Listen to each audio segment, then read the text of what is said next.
In the last section, we built a deep neural network, but when we trained it on the MNIST dataset, it was slow as hell. That's because the MNIST dataset has a lot more samples and features than our simple images dataset, and so that's a lot of matrix multiplications and other processing for our computer to handle. Now, truth be told, we could make a lot of optimizations within our code, the biggest of which is we're not utilizing any sort of parallel computing. We could even go as far as to use GPUs, which are really good at parallel computing. But even with expensive GPUs, we'll have performance issues on large image datasets.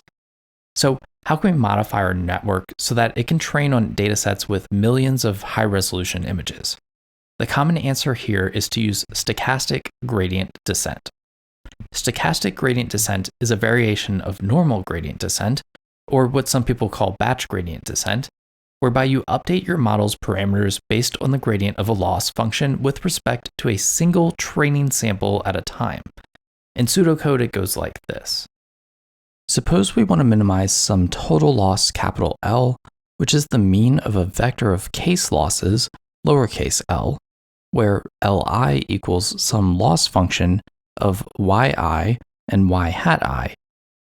Written another way, Li equals some loss function of yi and f of xi theta. In our case, some loss function is cross entropy, yi is the ith training label, f is our neural network, xi is the ith training feature vector, and theta represents all the weights in our neural network. So then stochastic gradient descent goes like this. First, shuffle the training data. Then for I in 1, 2, 3, on up to the number of training samples, calculate the gradient of Li with respect to theta, then update theta as theta minus alpha times the gradient of Li with respect to theta, and then if your stopping criteria is met, stop, otherwise repeat 1 and 2. Notice how this differs from normal or batch gradient descent, where we compute the gradient of the total loss with respect to theta, which requires us to consider every training sample before we make our gradient step. The downside to stochastic gradient descent is it can take a while to sweep through every training sample. So there's a happy medium between stochastic gradient descent and batch gradient descent called mini-batch gradient descent, which goes like this. First, partition the training samples into random mini batches for b equals 1, 2, on up to n batches, where each mini batch has batch size samples.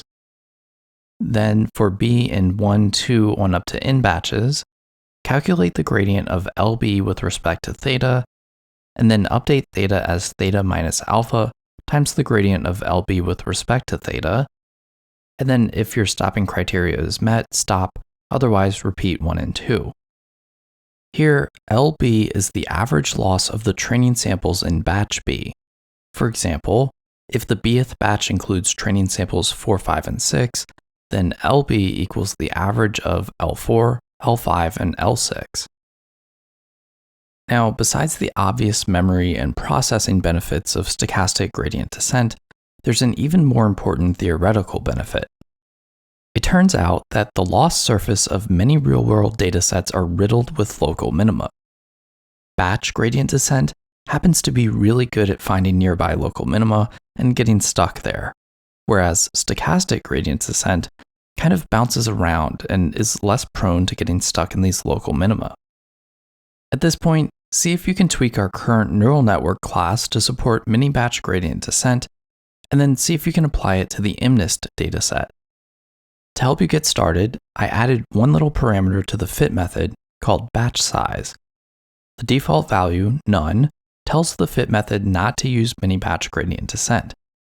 Otherwise, if batch size is an integer like 5, it means use mini-batch gradient descent with approximately 5 training samples in each mini-batch. Here's the code I came up with.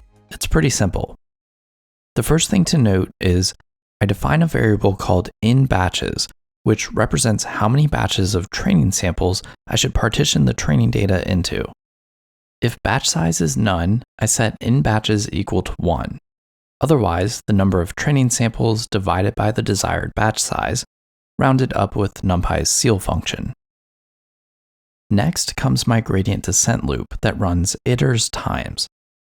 By the way, iters here is usually referred to as epochs, where each epoch represents a full sweep over the entire training data.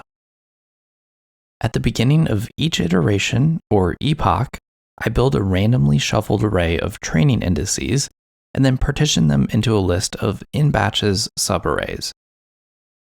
From here, I just loop over every batch, picking out the corresponding training data, and execute the gradient descent procedure I set up in the last section.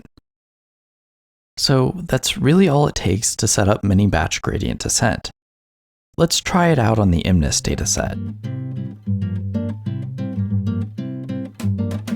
In this case, I'm going to train a model with 3 hidden layers with 50, 20, and 8 nodes respectively, step size equal to 0.1, batch size equal to 100, and iters equal to 200. Candidly, training this model is still pretty slow. In fact, it requires a lot more time to reach 100 iterations than batch gradient descent. However, it takes less time to reach a decent accuracy rate. Also, it's a lot more memory efficient, so it's the kind of thing we could scale up to work on bigger datasets. After about 45 minutes, this thing is finally finished training. When we evaluate it on the test dataset, we find it's about 96% accurate, which is pretty good considering I did very little hyperparameter optimization. So that actually covers all the code we're going to write in this course. In the next and final section, I'm going to briefly mention things we could do to improve and generalize our network. And I'll also talk about more advanced neural network concepts that are beyond the scope of this course.